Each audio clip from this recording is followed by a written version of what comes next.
Hello friends, कैसे हैं आप। उम्मीद करता हूं आप बहुत अच्छे होंगे और आपकी पढ़ाई बहुत अच्छे से चल रही होगी। फ्रेंड्स, आज हम देखेंगे राजीव प्रकाशन से लास्ट चैप्टर में देखेंगे ग्रामीण विकास योजना एवं कार्यक्रम। ग्रामीण विकास योजना एवं कार्यक्रम, इसमें ना फ्रेंड्स 156 क्वेश्चन दिए हैं। कितने? 156 क्वेश्चन दिए हैं। और इन क्वेश्चनों की सबसे खास बात यह है कि इसमें ना ज़्यादातर क्वेश्चन ऐसे देखने मिलेंगे उद्देश्य वाले। ठीक है, कौन सा उद्देश्य है, कौन सा उद्देश्य नहीं है, कथन निष्कर्ष वाले क्वेश्चन आपको ज़्यादा देखने मिलेंगे।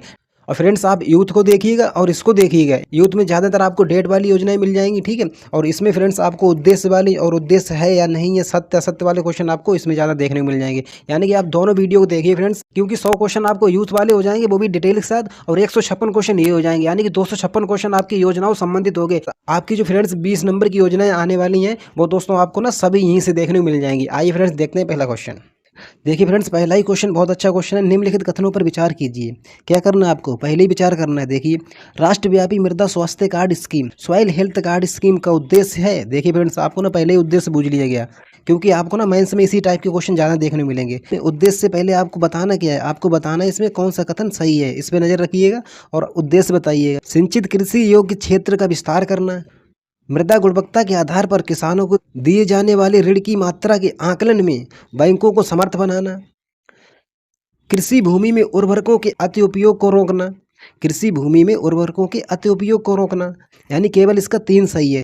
सिंचित कृषि योग्य क्षेत्र का विस्तार करना इसके उद्देश्य में नहीं आता है। मृदा गुणवत्ता के आधार पर किसानों को दिए जाने वाले ऋण की मात्रा के आकलन में बैंकों को समर्थ बनाना, ये भी इसके उद्देश्य में नहीं आता है। इसका आंसर केवल 3 सही है। कृषि भूमि में उर्वरकों के अति उपयोग को रोकना, तो फ्रेंड्स इसका आंसर भी सही है। याद रखिए, इसमें देखिए फ्रेंड्स, राष्ट्रव्यापी मृदा स्वास्थ्य कार्ड योजना का शुभारंभ फरवरी 2015 में राजस्थान के सूरतगढ़ में किया गया था। तो फ्रेंड्स याद रखिएगा, राजस्थान के सूरतगढ़ में किया गया था। प्रत्येक 2 वर्ष में किसानों को मृदा स्वास्थ्य कार्ड जारी करना, ताकि उर्वरक प्रथाओं में पोषण संबंधी कमियों को दूर करने के लिए आधार प्रदान किया जा सके। इसके तहत कृषि भूमि में उर्वरकों के अतिउपयोग को रोकना, मृदा के परीक्षण उपरांत पोषक तत्वों की स्थिति के आधार पर रासायनिक, जैविक एवं कार्बनिक उर्वरकों के उपयोग तथा उसकी मात्रा के संबंध में जानकारी प्रदान करना। ठीक है, तो फ्रेंड्स यहाँ से आपको याद रखना है कि राष्ट्रव्यापी मृदा स्वास्थ्य कार्ड स्कीम आई कब थी? तो फरवरी 2015 में आई थी। कब आई थी? फरवरी 2015 में आई थी। इसको याद रखिएगा। और इसके उद्देश्य में कृषि भूमि में उर्वरकों के अतिउपयोग को रोकना है। बस फ्रेंड्स, आपको ना यही 2 पॉइंट्स याद रखने। नेक्स्ट क्वेश्चन देखिए। अब नेक्स्ट क्वेश्चन देखिए और बताइए, राष्ट्रीय खाद्य सुरक्षा मिशन का उद्देश्य निम्नलिखित में से कौन सा उद्देश्य नहीं है? देखिए, इसमें उच्च उत्पादक किस्म के बीजों का वितरण, सुदृढ़ीकृत उत्पादन तकनीक का निर्देशन, साख सुविधाओं को सुदृढ़ करना, फसलों की नई विकसित किस्मों का प्रचार प्रसार करना। तो फ्रेंड्स आपको ये बताना था इसके उद्देश्य में कौन सा नहीं है। तो फ्रेंड्स इसका ना पहला ऑप्शन गलत है। उच्च उत्पादक किस्म के बीजों का वितरण करना इसके उद्देश्य में नहीं आता राष्ट्रीय खाद्य सुरक्षा मिशन में। ठीक है, देखिए फ्रेंड्स, इसमें क्या है, राष्ट्रीय खाद्य सुरक्षा मिशन की शुरुआत अक्टूबर 2007 से हुई थी। कब हुई थी? अक्टूबर 2007 से हुई थी। इसको याद रखिएगा फ्रेंड्स। इस मिशन का उद्देश्य चावल, गेहूं, दालें, मोटे अनाज तथा वाणिज्यिक फसलों की उत्पादकता में वृद्धि करना, सूत्रीकृत उत्पादन तकनीक का निर्देशन, साख सुविधाओं को सुदृढ़ करना, फसलों की नई विकसित किस्मों का प्रचार प्रसार करना। जबकि उच्च उत्पादक किस्म के बीजों का वितरण इसके उद्देश्य में नहीं आता है। ठीक है, इसका उद्देश्य नहीं है फ्रेंड्स, इसको याद रखिएगा। नेक्स्ट क्वेश्चन देखिए। नेक्स्ट क्वेश्चन देखिए और बताइए, बहुत सरल क्वेश्चन है। निम्नलिखित वस्तुओं में से कौन सी एक राष्ट्रीय खाद्य सुरक्षा मिशन के उत्पादन बढ़ाने के उद्देश्य में सम्मिलित नहीं थी? देखिए फ्रेंड्स, तिलहन, चावल, गेहूं, दालें। तो फ्रेंड्स आपको मालूम होना चाहिए तिलहन, इसका आंसर ए सही है, तिलहन। देखिए फ्रेंड्स, राष्ट्रीय खाद्य सुरक्षा मिशन के उत्पादन बढ़ाने के उद्देश्य में तिलहन फसल सम्मिलित नहीं है। इस मिशन में किसानों को लाभ देने वाले फसल घटक हैं, जिसमें गेहूं, चावल, दालें, मोटे अनाज, वाणिज्यिक फसलें। फ्रेंड्स याद रखिएगा, इसमें तिलहन की फसल नहीं आती है। ठीक है फ्रेंड्स, नेक्स्ट क्वेश्चन देखिए। 2017-18 में महात्मा गांधी नरेगा के अंतर्गत रोजगार में महिलाओं की भागीदारी थी। देखिए फ्रेंड्स, 40.6%, 45.2%, 52.9%, 53.5%, 53.5%। इसमें देखिए फ्रेंड्स, 2017 में महात्मा गांधी नरेगा के अंतर्गत रोजगार में महिलाओं की भागीदारी 53.5% थी। वहीं वित्तीय वर्ष 2022-23 में इस योजना के तहत ग्रामीण क्षेत्रों में औपचारिक कार्यबल में महिलाओं की भागीदारी 57.43% है। 22-23 के अनुसार कितना? 57.43%। इसको याद रखिए। नेक्स्ट क्वेश्चन देखिए। आपको बताना, राष्ट्रीय पेयजल कार्यक्रम एक हिस्सा है, किसका हिस्सा है? देखिए, सामाजिक सुरक्षा कार्यक्रम का, भारत निर्माण का, स्वर्ण जयंती ग्राम स्वरोजगार योजना का, निवारण कार्यक्रमों का, तो फ्रेंड्स बताइए, राष्ट्रीय ग्रामीण पेयजल कार्यक्रम किसका हिस्सा है? तो फ्रेंड्स याद रखिएगा, भारत निर्माण का है। किसका है? भारत निर्माण का। ठीक है, इसमें देखिए फ्रेंड्स, राष्ट्रीय ग्रामीण पेयजल कार्यक्रम भारत निर्माण का हिस्सा है। इस कार्यक्रम का उद्देश्य प्रत्येक ग्रामीण व्यक्ति को न्यूनतम जल गुणवत्ता मानक के साथ स्थायी आधार पर पीने, खाना पकाने और अन्य बुनियादी घरेलू जरूरतों के लिए पर्याप्त सुरक्षित पानी उपलब्ध कराना है। ये कार्यक्रम भारत सरकार द्वारा वर्ष 2009 में प्रारंभ किया गया था। वर्तमान में इस कार्यक्रम को शामिल करते हुए जल जीवन मिशन कार्यक्रम लागू किया गया। तो फ्रेंड्स याद रखिएगा, राष्ट्रीय ग्रामीण पेयजल कार्यक्रम जो था वो अब जल जीवन मिशन कार्यक्रम के तहत लागू किया जा रहा है। नेक्स्ट क्वेश्चन देखिए, हाल ही में कृषि मंत्रालय द्वारा किसान पायलट कार्यक्रम आरंभ किया गया। ये कार्यक्रम किस उद्देश्य से आरंभ किया गया? किसानों को गुणवत्ता युक्त बीज देने के लिए, फसल बीमा वितरण के लिए, मृदा स्वास्थ्य कार्ड जारी करने के लिए, बैंकों से कृषि ऋण दिलाने के लिए। तो फ्रेंड्स आपको याद होना चाहिए, फसल बीमा वितरण के लिए। किसके लिए? फसल बीमा वितरण के लिए। फ्रेंड्स आपको ना ज़्यादातर उद्देश्य वाले ही क्वेश्चन देखने मिलेंगे। इसमें देखिए फ्रेंड्स, कृषि मंत्रालय द्वारा किसान पायलट कार्यक्रम आरंभ किया गया। ये कार्यक्रम फसल बीमा वितरण के उद्देश्य से आरंभ किया गया है। किसके उद्देश्य से किया गया? फसल बीमा वितरण कार्यक्रम के उद्देश्य से। नेक्स्ट क्वेश्चन देखिए और बताइए, एकीकृत जल संभर विकास कार्यक्रम को कार्यान्वित करने के क्या लाभ है? देखिए फ्रेंड्स, कौन कौन से लाभ हैं? मृदा के बह जाने की रोकथाम, मृदा के बह जाने की रोकथाम, देश की 12 नदियों को मौसमी नदियों से जोड़ना, वर्षा जल संग्रहण तथा भौम जल स्तर का पुनर्भरण, प्राकृतिक वनस्पतियों का पुनर्जनन। आपको ना फ्रेंड्स इसमें बताना क्या, इसमें ये बताइए, सही उत्तर का चयन कीजिए। इसमें देखिए फ्रेंड्स, कौन कौन से कथन सही है। इसका आंसर फ्रेंड्स सी सही है। इसमें देखिए सी में क्या है, जल संभर विकास कार्यक्रम के क्या लाभ हैं? मृदा बह जाने की रोकथाम, जो मृदा बह जाती है उसके लिए रोकथाम। देखिए, देश की 12 नदियों को मौसमी नदियों से जोड़ना इसके कार्यक्रम में नहीं आता है। वर्षा जल संग्रहण तथा भौम जल स्तर का पुनर्भरण, इसको याद रखिए। प्राकृतिक वनस्पतियों का पुनर्जनन, इसको याद रखिए।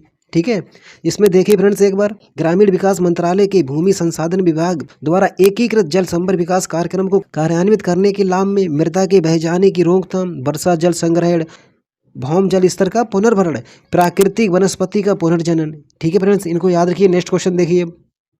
देखिए फ्रेंड्स, नेक्स्ट क्वेश्चन, निम्नलिखित युग्मों पर विचार कीजिए। इसमें विचार करना है आपको युग्मों पर। देखिए फ्रेंड्स, इधर ना कार्यक्रम दे रखा है, इधर मंत्रालय दे रखा, और आपको बताना है सही सम्मिलित है। आपको ना फ्रेंड्स ये देखना है कौन सा सही सम्मिलित है। देखिए फ्रेंड्स, सूखा प्रवण क्षेत्र कार्यक्रम कृषि मंत्रालय द्वारा चलाया जाता है। मरुस्थल विकास कार्यक्रम पर्यावरण एवं वन मंत्रालय द्वारा चलाया जाता है। वर्षा पूरी क्षेत्रों हेतु राष्ट्रीय जल संभर विकास परियोजना ग्रामीण विकास मंत्रालय द्वारा चलाई जाती है। फ्रेंड्स देखिए, सूखा प्रवण क्षेत्र कार्यक्रम ये ग्रामीण विकास मंत्रालय द्वारा चलाया जाता है। किसके द्वारा? ग्रामीण विकास मंत्रालय द्वारा चलाया जाता है, यानी कि इसका तो ये तो गलत हो गया। आगे देखिए, मरुस्थल विकास कार्यक्रम ये भी ग्रामीण विकास मंत्रालय द्वारा चलाया जाता है। किसके द्वारा? ये भी ग्रामीण विकास मंत्रालय द्वारा चलाया जाता है, मरुस्थल विकास कार्यक्रम। वर्षा पूरी क्षेत्र हित राष्ट्रीय जल संभर विकास परियोजना ये फ्रेंड्स कृषि मंत्रालय द्वारा चलाई जाती है। किसके द्वारा? कृषि मंत्रालय द्वारा, यानी कि इसमें कोई फ्रेंड्स सम्मिलित नहीं है। इसका आंसर क्या हो गया? इसका आंसर डी सही है। इसका आंसर डी सही है, इनमें से कोई नहीं। इसमें देखिए फ्रेंड्स, इनको ना फ्रेंड्स याद करिएगा कि सूखा प्रवण क्षेत्र कार्यक्रम जो है ग्रामीण विकास मंत्रालय द्वारा चलाया जाता है। किसके द्वारा? ग्रामीण विकास मंत्रालय द्वारा। मरुस्थल विकास कार्यक्रम ये भी ग्रामीण विकास मंत्रालय द्वारा चलाया जाता है, ये भी ग्रामीण विकास मंत्रालय द्वारा चलाया जाता है। वर्षा पूरी क्षेत्रों हेतु राष्ट्रीय जल संभर विकास परियोजना ये कृषि मंत्रालय द्वारा चलाई जाती है। किसके द्वारा? कृषि मंत्रालय द्वारा। तो फ्रेंड्स इनको ना आप याद रखिएगा। नेक्स्ट क्वेश्चन देखिए, आपको ये बताना है निम्नलिखित में से कौन एक त्वरित अभिस्थापना विकास कोष के अंतर्गत सम्मिलित नहीं है। देखिए फ्रेंड्स, कौन सा सम्मिलित नहीं है? तो फ्रेंड्स आपको याद रखना है ग्रामीण उद्योग त्वरित अभिस्थापना विकास कोष RIDF की स्थापना नाबार्ड के तहत 1995-96 में की गई। तो फ्रेंड्स इसको भी याद रखिएगा, कब की गई इसकी स्थापना? 1995-96 में। ठीक है, किसके तहत? नाबार्ड के तहत। इसका उद्देश्य ग्रामीण अवसंरचना परियोजनाओं को अल्प लागत निधि सहायता प्रदान करना। ग्रामीण जलापूर्ति, ग्रामीण सड़कें, ग्रामीण विद्युतीकरण इसके अंतर्गत शामिल है, जबकि ग्रामीण उद्योग है वो इसके अंतर्गत शामिल नहीं किया गया। तो फ्रेंड्स आपको ना ये याद रखना है कि त्वरित अभिस्थापना विकास कोष की स्थापना कब की गई थी? 1995-96 में। और किसके तहत? नाबार्ड के तहत। ठीक है, इसमें आता क्या है? ग्रामीण जलापूर्ति, ग्रामीण सड़कें, ग्रामीण विद्युतीकरण। इनको फ्रेंड्स याद रखिएगा। नेक्स्ट क्वेश्चन देखिए, अब आपको बताना है प्रधानमंत्री ग्राम उदय योजना का ध्येय। देखिए इसमें क्या आता है? ग्रामीण आवश्यकताओं की पूर्ति हेतु, ग्रामीण आवश्यकताओं की पूर्ति जैसे कि प्राथमिक शिक्षा, स्वास्थ्य रक्षण, पेयजल, आवास, ग्रामीण सड़कें, सूक्ष्म उद्योगों द्वारा निर्धनता मुक्ति, ग्रामीण क्षेत्रों में रोजगार सृजन, पंचायत राज व्यवस्था का ग्रामीण क्षेत्रों में सुदृढ़ीकरण। प्रधानमंत्री ग्रामोदय योजना के अंतर्गत आपको याद रखना है ग्रामीण आवश्यकताओं की पूर्ति जैसे प्राथमिक शिक्षा, स्वास्थ्य रक्षण, पेयजल, आवास, ग्रामीण सड़कें। और आपको मालूम होगा जो प्रधानमंत्री ग्रामोदय योजना आई कब थी? 2000 में। कब आई थी? 2000 में। नेक्स्ट क्वेश्चन देखिए और बताइए राष्ट्रीय ग्रामीण आजीविका मिशन ग्रामीण क्षेत्रीय निर्धनों के आजीविका विकल्पों को सुधारने का किस प्रकार का प्रयास करता है? कौन? राष्ट्रीय ग्रामीण आजीविका मिशन। इसमें सही कूट का चयन करना है। देखिए कौन सा सही है। ग्रामीण क्षेत्रों में बड़ी संख्या में नए विनिर्माण उद्योग तथा कृषि व्यापार केंद्र स्थापित करके, ठीक है, स्वयं सहायता समूहों को सशक्त बनाकर कौशल विकास की सुविधाएं प्रदान करके, कौशल विकास की सुविधाएं प्रदान करके कृषकों को निःशुल्क बीज, उर्वरक, डीजल पंप सेट तथा लघु सिंचाई संयंत्र देकर। तो फ्रेंड्स याद रखिएगा इसमें सभी सही है, ठीक है, इसका आंसर डी सही है। इसमें देखिए राष्ट्रीय ग्रामीण आजीविका मिशन ग्रामीण विकास मंत्रालय द्वारा वर्ष 2010 में प्रारंभ की गई थी। 29 मार्च 2016 को इसका नाम बदलकर दीनदयाल अंत्योदय योजना रखा गया।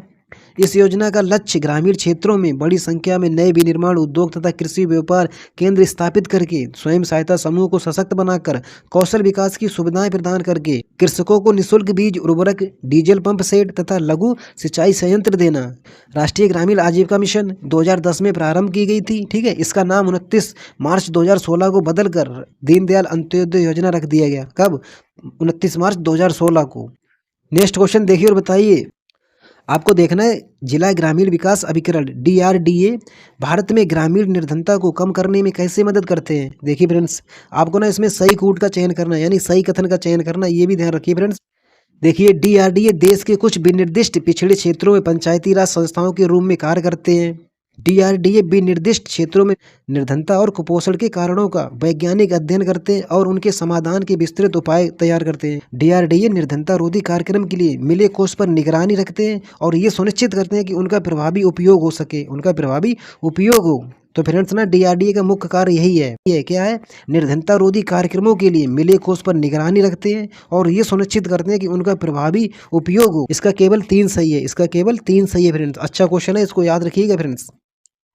देखिए इसके बारे में जिला ग्रामीण विकास अधिकरण DRDA ग्रामीण विकास मंत्रालय के गरीबी उन्मूलन कार्यक्रमों के कार्यान्वयन की देखरेख करने के लिए जिला स्तर पर प्रमुख अंग रहा है।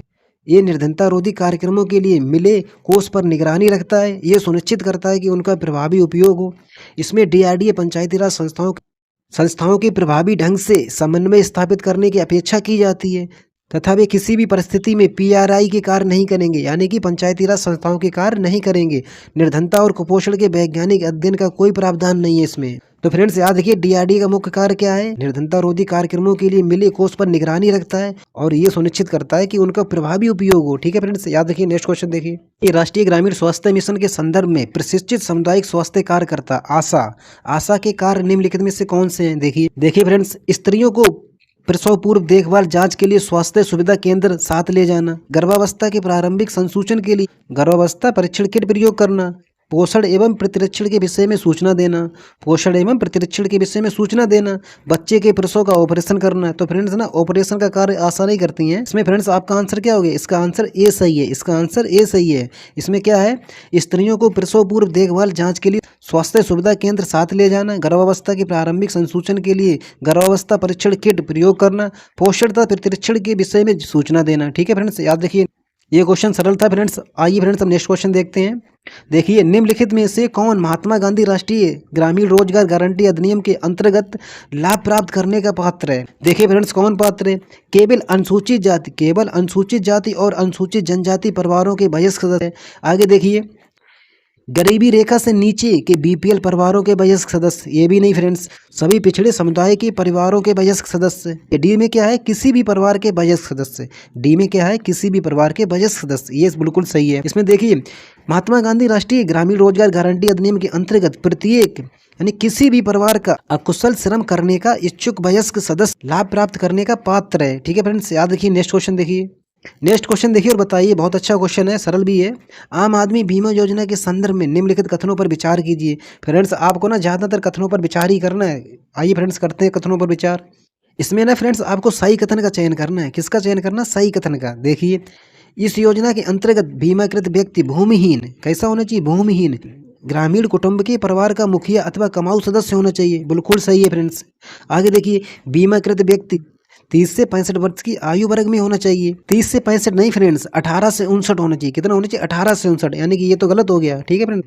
योजना में बीमाकृत व्यक्ति की कक्षा 9 से 12 के बीच पढ़ रहे 2 बच्चों तक के लिए निःशुल्क छात्रवृत्ति का प्रावधान। ये भी पॉइंट्स बिल्कुल सही है फ्रेंड्स। तो इसका आंसर क्या होगा? इसका आंसर सी सही है। इसका आंसर सी सही है। इसमें देखिए फ्रेंड्स, आम आदमी बीमा योजना के अंतर्गत बीमाकृत व्यक्ति भूमिहीन ग्रामीण परिवार का मुखिया हो अथवा उस परिवार का खर्चा चलाने वाला एकमात्र सदस्य होना चाहिए। कैसा? एकमात्र सदस्य होना चाहिए। बीमाकृत व्यक्ति की आयु 18 से 59 वर्ष होनी चाहिए। कितनी होनी चाहिए? 18 से 59 वर्ष के बीच होनी चाहिए। योजना में बीमाकृत व्यक्ति के कक्षा 9 से 12 के बीच पढ़ रहे 2 बच्चे, कितने? 2 बच्चों तक निःशुल्क छात्रवृत्ति का प्रावधान है। ये फ्रेंड्स बहुत अच्छे क्वेश्चन है, आपको ना ये डायरेक्ट परीक्षा में देखने को मिलेंगे। इनको दोस्तों अच्छे से तैयार करिएगा। नेक्स्ट क्वेश्चन देखिए और बताइए, राष्ट्रीय विशेष कृषि उपज योजना मुख्य रूप से संबंधित है। आपको ये बताना है जो राष्ट्रीय विशेष कृषि योजना है वो मुख्य रूप से किससे संबंधित है? देखिए, नगद फसलों से, खाद्यान्न से, सब्जियों से, निर्यात योग्य कृषि उत्पाद से। तो बताइए फ्रेंड्स, आपको ना याद रखना है निर्यात योग्य कृषि उत्पाद से। कृषि निर्यात को बढ़ावा देने के लिए, किसको? कृषि निर्यात को बढ़ावा देने के लिए विशेष कृषि उपज योजना शुरू की गई। कौन सी योजना? विशेष कृषि उपज योजना शुरू की गई। इसका मुख्य उद्देश्य परिवहन लागत तथा अन्य ऑफसेट की भरपाई करना है। ये कृषि उपज और उनके मूल्य वर्धित उत्पादों, लघु वन उपज, कैसा? लघु वन उपज और अन्य मूल्य वर्धित वेरिएंट आदि निर्यात को बढ़ावा देता है। नेक्स्ट क्वेश्चन देखिए और बताइए, उत्तर प्रदेश में किसान भाई योजना लागू की गई थी। फ्रेंड्स ना बीच बीच में बस हलवे क्वेश्चन दे रखे हैं और बाद में फ्रेंड्स बहुत अच्छे अच्छे क्वेश्चन दे रखे हैं। तो फ्रेंड्स आपको मालूम होगा 1992 में, कब? 1992 में, जिसमें प्रत्येक किसान को तहसील से किसान भाई के नाम पर प्रमाण पत्र जारी किया गया। नेक्स्ट क्वेश्चन देखिए और बताइए, अगस्त 2006 में भारत सरकार ने ग्रामीण विद्युतीकरण नीति अधिसूचित की। इस नीति का लक्ष्य किस वर्ष तक सभी घरों में बिजली पहुंचाना था? तो फ्रेंड्स 2009 में, यानी कि 2006 से 2009 में। नेक्स्ट क्वेश्चन देखिए और बताइए, राष्ट्रीय ग्रामीण रोजगार गारंटी कार्यक्रम अन्य रोजगार कार्यक्रमों से अलग है क्योंकि क्यों अलग है फ्रेंड्स? बताइए। ये शहरी क्षेत्रों में लागू होता है। क्या ऐसा है फ्रेंड्स? एक वित्तीय वर्ष में इसमें 200 दिन के रोजगार की गारंटी है। आगे देखिए, रोजगार के आवेदन से 1 महीने में रोजगार देना होता है। ये रोजगार की एक योजना ना होकर कानूनी व्यवस्था है। बिल्कुल सही है फ्रेंड्स, ये क्या है? कानूनी व्यवस्था है। आपको मालूम होगा अधिनियम 2005 के तहत पारित किया गया था। इसमें देखिए, ग्रामीण रोजगार गारंटी कार्यक्रम अन्य रोजगार कार्यक्रमों से अलग है क्योंकि ये रोजगार की एक योजना ना होकर कानूनी व्यवस्था। ये अधिनियम 2005 में पारित किया गया। ये अधिनियम ग्रामीण परिवार के उन वयस्कों को जो रोजगार की मांग करते हैं और ऐसा करने के इच्छुक हैं, एक वित्तीय वर्ष में 100 दिनों के रोजगार की कानूनी गारंटी देता है। कैसी गारंटी देता है? कानूनी गारंटी देता है। कितने दिन की? 100 दिन की। ठीक है फ्रेंड्स। नेक्स्ट क्वेश्चन देखिए, राष्ट्रीय ग्रामीण रोजगार गारंटी कार्यक्रम के अंतर्गत एक वित्तीय वर्ष में जितने दिनों के लिए रोजगार की गारंटी दी गई है, बताइए कितने दिनों की गारंटी दी गई है? तो फ्रेंड्स आपको मालूम होगा 100 दिन की। कितनी? 100 दिन की। नेक्स्ट क्वेश्चन देखिए और बताइए, निम्नलिखित में से कौन युग्म सम्मिलित नहीं है? आपको ये बताना कौन सा युग्म जो है वो सम्मिलित नहीं है। देखिए, ट्राइसेम अगस्त 1979 में, NIEP अक्टूबर 1980 में, JRY अप्रैल 1995 में, SGSY अप्रैल 1999 में। आपको ये बताना कौन सम्मिलित नहीं है। तो फ्रेंड्स याद रखिए, JRY यानी कि जवाहर रोजगार योजना। जवाहर रोजगार योजना 1 अप्रैल 1989 को आई थी, ना कि 1 अप्रैल 1995 को। इसमें देखिए ट्राइसेम जो है 15 अगस्त 1979 को आया था। कब आया था? 15 अगस्त 1979 को। इसको याद रखिएगा। NIEP अक्टूबर 1980 को आया था। कब आया था? अक्टूबर 1980 को। JRY देखिए फ्रेंड्स 1 अप्रैल 1989 को। 1 अप्रैल 1989 को। SGSY अप्रैल 1999 फ्रेंड्स, इसको याद रखिए। नेक्स्ट क्वेश्चन देखिए फ्रेंड्स कितना अच्छा क्वेश्चन है कि पंचायती राज व्यवस्था में न्याय पंचायतों को किसी को बंदी बनाए जाने की सजा देने का अधिकार निम्न में से किस राज्य में है? देखिए फ्रेंड्स, किस राज्य में है सजा देने का अधिकार? न्याय पंचायतों के माध्यम से। बताइए फ्रेंड्स, बिहार में, जम्मू कश्मीर में, महाराष्ट्र में, पश्चिम बंगाल में? तो फ्रेंड्स याद रखिएगा बिहार में। कहाँ है? बिहार में। नेक्स्ट क्वेश्चन देखिए और बताइए, निम्न भारतीय राज्यों में किसमें पंचायती राज संस्था नहीं है? आपको ये बताना है कौन सा ऐसा राज्य है जिसमें पंचायती राज संस्था नहीं है। देखिए, मेघालय में, त्रिपुरा में, महाराष्ट्र में, पश्चिम बंगाल में। किसमें? मेघालय में पंचायती राज संस्था नहीं है। इसमें जनजातीय परिषद है। क्या है? इसमें जनजातीय परिषद है। इसमें देखिए, भारतीय संविधान के अनुच्छेद 243 M के अनुसार, किसके अनुसार? M के अनुसार पंचायती राज प्रणाली कुछ क्षेत्रों में लागू नहीं है। नेक्स्ट क्वेश्चन देखिए और बताइए, किस वित्तीय वर्ष के संघीय बजट में कृषि वर्षा बीमा योजना को लागू किया गया था? तो फ्रेंड्स याद रखिएगा वर्ष 2004-05 में। किसमें? वर्ष 2004-05 में। इसमें देखिए, कृषि वर्षा बीमा एक वर्षा आधारित फसल बीमा योजना है। जिसमें मुआवजे का भुगतान तब किया जाता है जब मौसम के दौरान दर्ज की गई वास्तविक वर्षा क्षेत्र के सामान्य वर्षा निर्दिष्ट प्रतिशत से कम है। ये योजना वित्तीय वर्ष 2004-5 में संघीय बजट में लागू किया गया था। नेक्स्ट क्वेश्चन देखिए और बताइए। अब आपको बताना जो विशेष कृषि उपज योजना है उसका संबंध किससे है। देखिए, दलहन व तिलहन के उत्पादन से, नगद फसलों के उत्पादन में वृद्धि से, कृषि पदार्थों के निर्यात के उछाल से, सूखाग्रस्त क्षेत्रों में फसलों की उत्पादकता बढ़ाने में। तो फ्रेंड्स याद रखिएगा, कृषि पदार्थों के निर्यात के उछाल से। विशेष कृषि उपज योजना भारतीय कृषि उत्पादों को अंतर्राष्ट्रीय स्तर पर प्रतिस्पर्धी बनाने के लिए वर्ष 2004 में शुरू की गई थी। कब? वर्ष 2004 में शुरू की गई योजना कृषि पदार्थों के निर्यात को बढ़ावा देने के लिए शुरू की गई थी। कौन सी योजना? विशेष कृषि उपज योजना। ठीक है फ्रेंड्स, नेक्स्ट क्वेश्चन देखिए। सांसद स्थानीय क्षेत्र विकास परियोजना। कौन सी? सांसद स्थानीय क्षेत्र विकास परियोजना में सांसद को अपने क्षेत्र के विकास हेतु कितने रुपए सरकार द्वारा प्राप्त होते हैं? आपको फ्रेंड्स मालूम होगा 5 करोड़ वार्षिक। ठीक है, 5 करोड़ वार्षिक। इसमें देखिए फ्रेंड्स, सांसद स्थानीय क्षेत्र विकास परियोजना में सांसद को अपने क्षेत्र विकास हेतु 5 करोड़ रुपए वार्षिक, जो 2.5 करोड़ रुपए 2 किस्तों में जारी की जाती, यानी 2.5 करोड़ की 2 किस्तें जारी की जाती। अब आपको बताना है उत्तर प्रदेश में किसान मित्र योजना का आरंभ हुआ था। देखिए फ्रेंड्स, 18 जून 2004 को, 18 जून 2003 को, 18 जून 2002 को, 18 जून 2001 को। तो फ्रेंड्स आपको मालूम होगा 18 जून 2001 को। कब हुआ था? 18 जून 2001 को। इसमें देखिए, उत्तर प्रदेश में किसान मित्र योजना का आरंभ 18 जून 2001 में हुआ था। नेक्स्ट क्वेश्चन देखिए और बताइए। राष्ट्रीय ग्रामीण स्वास्थ्य मिशन का शुभारंभ हुआ था। अब आपको बताना है राष्ट्रीय ग्रामीण स्वास्थ्य मिशन का शुभारंभ कब हुआ था? 15 अगस्त 2002 को, 31 मार्च 2003 को, 18 जून 2004 को, 12 अप्रैल 2005 को, 12 अप्रैल 2005 को। तो फ्रेंड्स आपको मालूम होगा 12 अप्रैल 2005 को। ठीक है, इसको याद रखिए, 12 अप्रैल 2005 को। नेक्स्ट क्वेश्चन देखिए और बताइए। किसान दिवस मनाया जाता है, कितना सरल क्वेश्चन है। किसान दिवस मनाया जाता है, आपको मालूम होगा 23 दिसंबर को। कब मनाया जाता है? 23 दिसंबर को। इसमें देखिए, भारत के पूर्व प्रधानमंत्री चौधरी चरण सिंह की जयंती के उपलब्ध में 23 दिसंबर को देश भर में किसान दिवस मनाया जाता है। 23 दिसंबर को देश भर में किसान दिवस मनाया जाता है, इसको याद रखिए फ्रेंड्स। आगे देखिए। अब आपको बताना भारत निर्माण योजना की शुरुआत कब हुई थी। आपने फ्रेंड्स कई बार पढ़ा होगा, 2005 में हुई थी। कब हुई थी? 2005 को हुई थी। इसमें देखिए 16 दिसंबर 2005 को हुई थी। कब हुई थी? 16 दिसंबर 2005 को हुई थी। भारत सरकार द्वारा ग्रामीण क्षेत्रों में लोगों को बेहतर जीवन प्रदान करने के उद्देश्य से भारत निर्माण योजना की शुरुआत हुई थी। ठीक है फ्रेंड्स, इसको याद रखिएगा। नेक्स्ट क्वेश्चन देखिए। कृषि श्रमिक सामाजिक सुरक्षा योजना कब प्रारंभ की गई? अब आपको बताना है कृषि श्रमिक सामाजिक सुरक्षा योजना कब प्रारंभ की गई। तो फ्रेंड्स आपको मालूम होगा 1 जुलाई 2001। ठीक है फ्रेंड्स, याद रखिए 1 जुलाई 2001। इसमें क्या है? कृषि श्रमिक सामाजिक सुरक्षा योजना 1 जुलाई 2001 को आरंभ किया गया था। इस योजना का उद्देश्य जीवन बीमा सुरक्षा प्रदान करना। क्या था इसका उद्देश्य? जीवन बीमा सुरक्षा प्रदान करना। किस योजना का? कृषि श्रमिक सामाजिक सुरक्षा योजना का। ठीक है फ्रेंड्स, नेक्स्ट क्वेश्चन देखिए। नेक्स्ट क्वेश्चन देखिए और बताइए। निम्नलिखित में से कौन सा कथन स्वजल धारा योजना के लिए सत्य है? अब आपको ये बताना है कौन सा कथन स्वजल धारा योजना के लिए सत्य है। देखिए इसमें कौन सा सत्य है। ये राज्य सरकार के स्वामित्व में है। बताइए फ्रेंड्स, ये राज्य सरकार के स्वामित्व में है, ये केंद्र सरकार के स्वामित्व में है, ये राज्य सरकार एवं स्थानीय निकाय के स्वामित्व में है, ये केंद्र सरकार एवं स्थानीय समुदाय के स्वामित्व में है। बिल्कुल सही है, ये केंद्र सरकार एवं स्थानीय समुदाय के स्वामित्व में है। कौन सी योजना? स्वजल धारा योजना। इसमें देखिए क्या है फ्रेंड्स, स्वजल धारा योजना की शुरुआत 25 दिसंबर 2002 को हुई थी। याद रखिए फ्रेंड्स, 25 दिसंबर 2002 को हुई थी। फ्रेंड्स आपको याद रखना ये केंद्र सरकार और स्थानीय समुदाय के स्वामित्व में है। किसके स्वामित्व में है? केंद्र सरकार प्लस स्थानीय समुदाय के स्वामित्व में। नेक्स्ट क्वेश्चन देखिए और बताइए। विजन 2020 प्रपत्र तैयार किया गया था। अब आपको बताना विजन 2020 प्रपत्र तैयार किया गया था, किसने तैयार किया था? इसमें देखिए फ्रेंड्स, वित्त मंत्रालय द्वारा, national council of applied economic research द्वारा, योजना आयोग द्वारा, भारतीय रिजर्व बैंक द्वारा। तो फ्रेंड्स याद रखिएगा योजना आयोग द्वारा।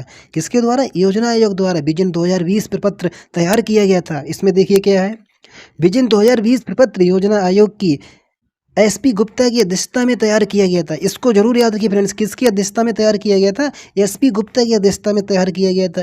ये दस्तावेज एपीजे अब्दुल कलाम की 1998 की पुस्तक, उसका नाम था India 2020 a vision for the new millennium से प्रेरित था।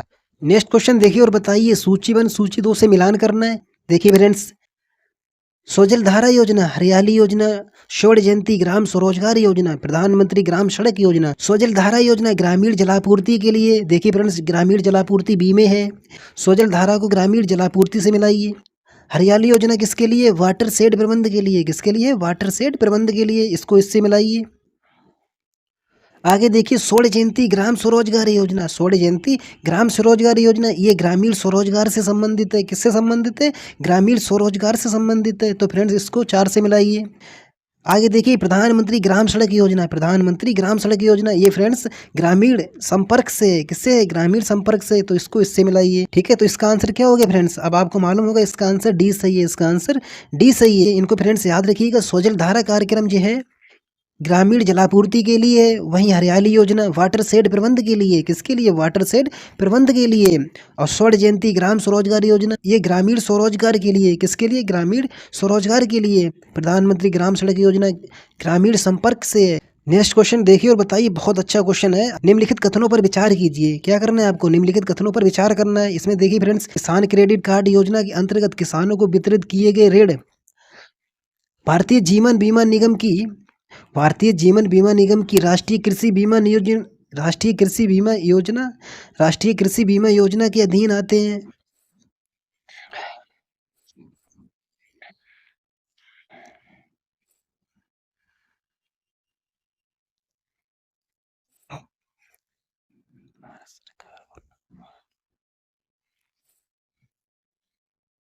इसमें देखिए फ्रेंड्स, किसान क्रेडिट कार्ड योजना के अंतर्गत किसानों को वितरित किए गए ऋण भारतीय जीवन बीमा निगम की राष्ट्रीय कृषि योजना के अधीन आते हैं। नहीं फ्रेंड्स, भारतीय जीवन बीमा निगम के अंतर्गत नहीं आते हैं। ये आते हैं नाबार्ड और आरबीआई के अंतर्गत। किसान क्रेडिट कार्ड धारक को दुर्घटना में हुई मौत पर किसान क्रेडिट धारकों को दुर्घटना में हुई मौत पर 50,000 तक, स्थायी अपंगता होने पर 25,000 की राशि का व्यक्तिगत दुर्घटना बीमा का प्रावधान है। देखिए फ्रेंड्स, आपको ना इसमें सही कथन का चयन करना है। पहला कथन गलत है क्योंकि इसमें भारतीय जीवन बीमा निगम की बात की जा रही है। यहाँ पे फ्रेंड्स आएगा नाबार्ड और आरबीआई। क्या आएगा? नाबार्ड और आरबीआई के अधीन है। 2 सही है। इसका आंसर केवल 2 सही है। ठीक है फ्रेंड्स, याद रखिए इसका आंसर केवल 2 सही है। किसान क्रेडिट कार्ड योजना की शुरुआत अगस्त 1998 को हुई थी। कब हुई थी? 1998 में हुई थी। इसको याद रखिए। भारत सरकार, नाबार्ड और आरबीआई द्वारा एक साथ की गई थी। नाबार्ड और आरबीआई द्वारा। ठीक है फ्रेंड्स, आगे देखिए। इसके तहत कार्ड धारक को दुर्घटना में हुई मौत पर 50,000 की राशि, वहीं स्थायी अपंगता होने पर 25,000 की राशि व्यक्तिगत दुर्घटना बीमा का प्रावधान है। ठीक है फ्रेंड्स, याद रखिएगा। नेक्स्ट क्वेश्चन देखिए। अलवर राजस्थान के निकट स्थित एक गाँव में स्थापित तरुण भारत संघ नामक संस्था प्रसिद्ध है। अलवर राजस्थान के निकट एक गांव में तरुण भारत संघ नामक संस्था प्रसिद्ध है। किसके लिए प्रसिद्ध है? बताइए फ्रेंड्स। देखिए इसमें अनुवांशिक रूपांतरित कपास की उत्पत्ति के लिए, एड्स से पीड़ित महिलाओं को पुनः स्थापना के लिए, निराश्रित ग्रामीण महिलाओं से संबंधित आजीविका परियोजनाओं के लिए। आगे देखिए वर्षा जल संचयन के लिए। वर्षा जल संचयन के लिए। तो फ्रेंड्स आपको याद रखना है वर्षा जल संचयन के लिए। किसके लिए है ये? वर्षा जल संचयन के लिए। इसमें देखिए तरुण भारत संघ के नेतृत्वकर्ता राजेंद्र सिंह है। कौन है? राजेंद्र सिंह है। ये एक गैर सरकारी संगठन है। कैसा संगठन है? गैर सरकारी संगठन है। इसका मुख्यालय भीकमपुरा अलवर राजस्थान में। कहाँ है? भीकमपुरा अलवर राजस्थान में है। ये संगठन लोगों को स्वच्छ पानी उपलब्ध कराने के लिए, पारिस्थितिकी अनुसंधान और भूमि विकास करने के लिए जाना जाता है। भूमि विकास करने के लिए जाना जाता है। इसको याद रखिए फ्रेंड्स। नेक्स्ट क्वेश्चन देखिए। नेक्स्ट क्वेश्चन देखिए और बताइए। इधर कथन दे रखा है फ्रेंड्स, इधर कारण दे रखा है। देखिए कथन क्या कहता है। केंद्रीय ग्रामीण स्वच्छता कार्यक्रम भारत की ग्रामीण जनता का जीवन स्तर सुधारने के लिए 1986 में प्रारंभ किया गया। बिल्कुल सही है फ्रेंड्स, 1986 में ही प्रारंभ किया गया था। कारण में देखिए ग्रामीण स्वच्छता का विषय भारत के संविधान में संवर्ती सूची में। बस फ्रेंड्स कारण गलत है, संवर्ती सूची में नहीं है, राज सूची में। किसमें है? राज सूची में है। तो फ्रेंड्स इसका आंसर क्या हो गया? इसका आंसर सी सही है। ए सही है परंतु आर गलत है। ठीक है फ्रेंड्स, याद रखिएगा। ये सही है परंतु आर गलत है क्योंकि ये समवर्ती सूची में ना होकर राज सूची में है। केंद्रीय ग्रामीण स्वच्छता कार्यक्रम भारत की ग्रामीण जनता का जीवन स्तर सुधारने के लिए 1986 में प्रारंभ किया गया था। कब प्रारंभ किया गया था? 1986 में प्रारंभ किया गया। इसको याद रखिए। जबकि ग्रामीण स्वच्छता का विषय भारत के संविधान में राज सूची के स्थानीय निकाय का विषय है। किसका है? राज सूची में स्थानीय निकाय का विषय है। नेक्स्ट क्वेश्चन देखिए और बताइए। प्रधानमंत्री ग्रामोदय योजना में सम्मिलित नहीं है। प्रधानमंत्री ग्रामोदय योजना में क्या सम्मिलित नहीं है? देखिए इसमें बेसिक शिक्षा, पोषाहार, पेयजल तथा स्वास्थ्य, ग्रामीण सड़कें तथा आवास, लघु उद्योग। तो फ्रेंड्स याद रखिए लघु उद्योग नहीं है इसमें, प्रधानमंत्री ग्रामोदय योजना में लघु उद्योग सम्मिलित नहीं है, जबकि बेसिक शिक्षा, पोषाहार, पेयजल, स्वास्थ्य, ग्रामीण सड़कें तथा आवास आदि सम्मिलित हैं।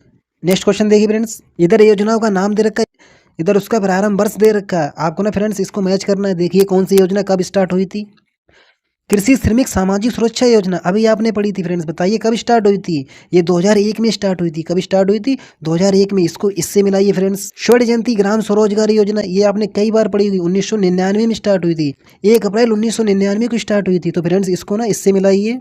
आगे देखिए स्वर्ण जयंती शहरी रोजगार योजना, तो फ्रेंड्स इसको याद रखिए, शहरी रोजगार योजना 1997 में, शहरी को 97 से मिलाइए। प्रधानमंत्री ग्रामोदय योजना, ये फ्रेंड्स आपको मालूम है कि 2000 में आई थी। कब आई थी? 2000 में आई थी। तो इसको 2000 से मिला दीजिए। तो फ्रेंड्स इसका आंसर क्या होगा? इसका आंसर डी सही है। इसका आंसर डी सही है। इसमें देखिए फ्रेंड्स, कृषि श्रमिक सामाजिक सुरक्षा योजना 1 जुलाई 2001 को आई थी। कब आई थी? 1 जुलाई 2001 को प्रारंभ हुई थी। स्वर्ण जयंती ग्राम स्वरोजगार योजना 1 अप्रैल 1999 को प्रारंभ हुई थी। कब हुई थी? 1 अप्रैल 1999 को।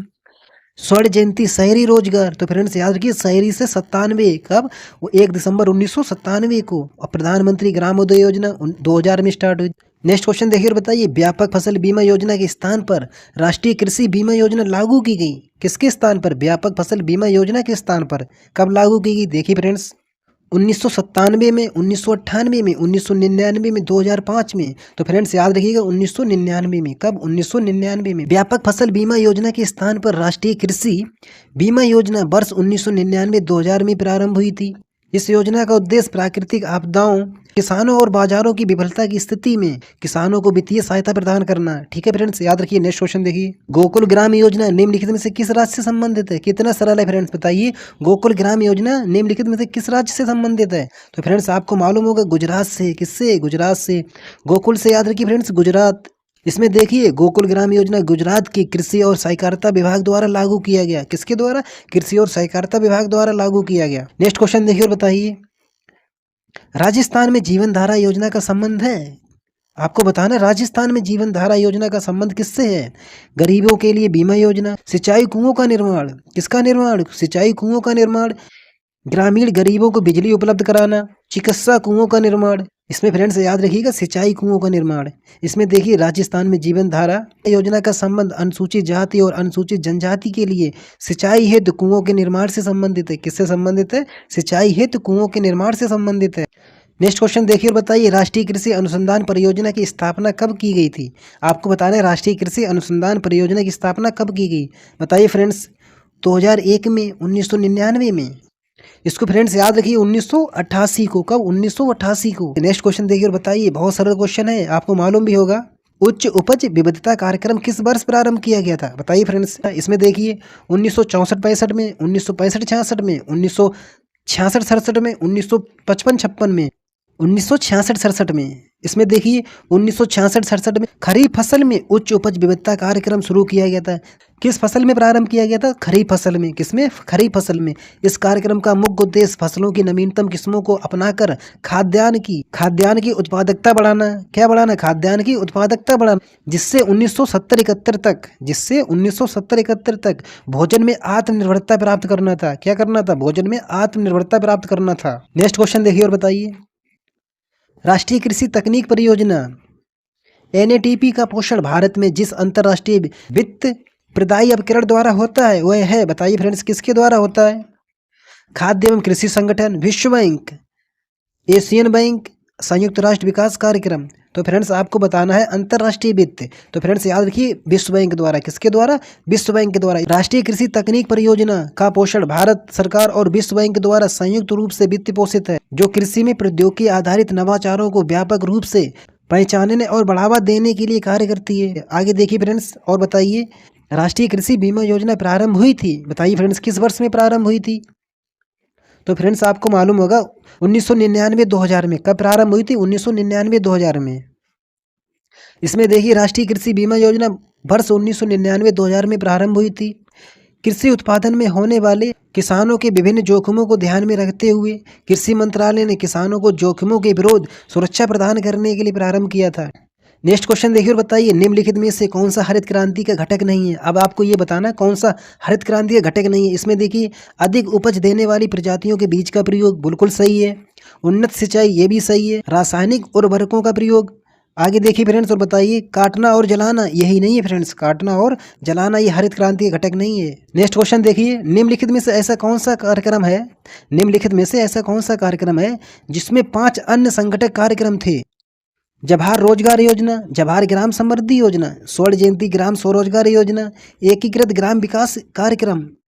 तो फ्रेंड्स आपको याद रखना स्वर्ण जयंती ग्राम स्वरोजगार योजना है। कौन सी योजना है? स्वर्ण जयंती ग्राम स्वरोजगार योजना है। स्वर्ण जयंती ग्राम स्वरोजगार योजना एक समन्वित कार्यक्रम के रूप में 1 अप्रैल 1999 को शुरू हुई थी। 1 अप्रैल 1999 को शुरू हुई थी। ये योजना में लगभग 6 योजनाओं को मिलाकर एक नई योजना प्रारंभ किया गया था। कितनी योजनाएं मिलाकर इसको प्रारंभ किया गया था? 6 नई योजनाएं मिलाकर इसको प्रारंभ किया गया था। इस योजना को ग्रामीण विकास मंत्रालय भारत सरकार द्वारा संचालित किया गया। ठीक है फ्रेंड्स, इसको भी याद रखिए। नेक्स्ट क्वेश्चन देखिए भारत में भूदान आंदोलन किसके द्वारा प्रारंभ किया गया? आपको बताना भूदान आंदोलन किसके द्वारा प्रारंभ किया गया। बहुत सरल क्वेश्चन, आपने कई बार पढ़ा होगा, संत विनोबा भावे द्वारा। किसके द्वारा? संत विनोबा भावे द्वारा। भूदान आंदोलन 1951 आचार्य विनोबा भावे द्वारा प्रारंभ किया गया। ये आंदोलन भूमि सुधार के क्षेत्र में पूर्ण रूप से स्वैच्छिक भूमि सुधार आंदोलन था। कैसा था? स्वैच्छिक भूमि सुधार आंदोलन था। गांव में मृत पशुओं द्वारा प्रदूषण होता है, अतः रोकथाम हेतु करना चाहिए। प्रदूषण को रोकने के लिए क्या करना चाहिए? इसमें देखिए चमड़ा उतारकर मृत पशु को गड्ढे में दबाना चाहिए। चमड़ा उतारकर पशु को गांव से काफी दूर निश्चित स्थान पर डालकर प्राकृतिक सफाई कर्मी गिद्ध, चील, कौवे, गीदड़ के द्वारा स्वतः ही। कितना धांसू क्वेश्चन है, इसका सभी आंसर सही है फ्रेंड्स, इसको याद रखिए। नेक्स्ट क्वेश्चन देखिए अब गांव में वायु की दुर्गंध को समाप्त करने के लिए दिशा जंगल मानव मल यानी विष्ठा त्यागने हेतु चाहिए। बताइए फ्रेंड्स क्या चाहिए? गांव से दूर जाना चाहिए। महात्मा गांधी के अनुसार पखना फिरने के लिए गड्ढा खोदना चाहिए और बाद में उसे ढक देना चाहिए। उपयुक्त दोनों सही है। बताइए फ्रेंड्स, या कोई नहीं सही है इसमें से? तो फ्रेंड्स उपयुक्त दोनों सही हैं। क्या सही है? उपयुक्त दोनों सही हैं। गांव में वायु की दुर्गंध को समाप्त करने के लिए गांव से दूर जाना चाहिए। महात्मा गांधी के अनुसार पखना फिरने के लिए गड्ढा खोदना चाहिए, बाद में उसे ढक देना चाहिए। नेक्स्ट क्वेश्चन देखिए और बताइए। नेक्स्ट क्वेश्चन देखिए 53 देश में सार्वजनिक वितरण प्रणाली से उपभोक्ता को मिलता है। बताइए फ्रेंड्स, देश में जो सार्वजनिक वितरण प्रणाली है उससे उपभोक्ता को क्या मिलता है? लेवी की चीनी, मिट्टी का तेल, खाद्यान्न गेहूं, चावल तथा खाद्य तेल, उपयुक्त सभी। तो फ्रेंड्स याद रखिएगा उपयुक्त सभी मिलता है। देश में सार्वजनिक वितरण प्रणाली पब्लिक डिस्ट्रीब्यूशन सिस्टम PDS उपभोक्ता मामले खाद्य और सार्वजनिक वितरण मंत्रालय के तहत स्थापित एक भारतीय खाद्य सुरक्षा प्रणाली है।